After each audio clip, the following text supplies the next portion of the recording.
YCP MLA విడుదల రజని ఇప్పుడు sensational comments చేసింది. సో, మొత్తానికి ఇంకా ఏం చెప్పాలంటూ ఎమ్మెల్యే రజని, అలాగే నందమూరి బాలకృష్ణ ఒకరినొకరు మాట్లాడుకున్నట్టుగానే తెలుస్తోంది. సో, నందమూరి బాలకృష్ణ ఖచ్చితంగా భారీ మెజారిటీతో గెలిచి హ్యాట్రిక్ అయితే కొట్టబోతున్నారు. అయితే ఈ విషయంపై విడుదల రజని కూడా ఫుల్ కాన్ఫిడెంట్‌గా ఉంది. తాను పోటీ చేస్తున్న నియోజకవర్గంలో తను గెలుస్తుందా లేదా అనేది తెలీదు. చిలకలూరిపేట నుంచి తనకి పోటీ చేసే అవకాశం కూడా జగన్ ఇవ్వలేదు. ఇప్పటికే ఆమెకు తెలుగుదేశం పార్టీపై గతంలో ఉన్నటువంటి అభిప్రాయమే ఉంది. ఎందుకంటే విడుదల రజని వెళ్ళింది కూడా స్వయంగా తెలుగుదేశం పార్టీ ప్రభుత్వం నుంచే. 2 సార్లు మంత్రివర్గంలో వైసీపీలో ఉండేసరికి వైసీపీకి ఆమె ఎంతగానో ప్రేమపూర్వితంగా మారిపోయింది. తెలుగుదేశం పార్టీకి సంబంధించిన వ్యక్తులపైన కూడా ఆమె దూషణలు ప్రారంభించింది. అన్న అంటూ ఆప్యాయంగా గెలిచిన బాలకృష్ణని సైతం ఆమె విమర్శించడానికి వెనక్కి తగ్గలేదు.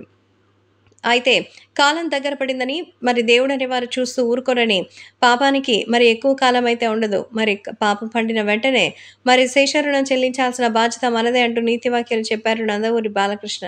ప్రస్తుతం నందమూరి బాలకృష్ణ మరి ఏ విషయం రూపంలో అయితే వచ్చారో, ఎలా అయితే ఉన్నారో, ఎలా వెళ్లారో ఇవేవి కూడా ఎవరు పట్టించుకోలేదు. కాకపోతే ప్రస్తుతం ఇప్పుడు చూస్తున్నటువంటి విషయాలన్నీ గమనించినట్లయితే విడుదల రజని ఖచ్చితంగా ఓడిపోతుందని, మన చంద్రబాబు నాయుడు ప్రభుత్వం మళ్ళీ వస్తుందని, మన ముఖ్యంగా బాలయ్య బాబు అద్దిరిపోయే మెజారిటీతో గెలుస్తారని కాన్ఫిడెన్స్‌తో ఉన్నారు.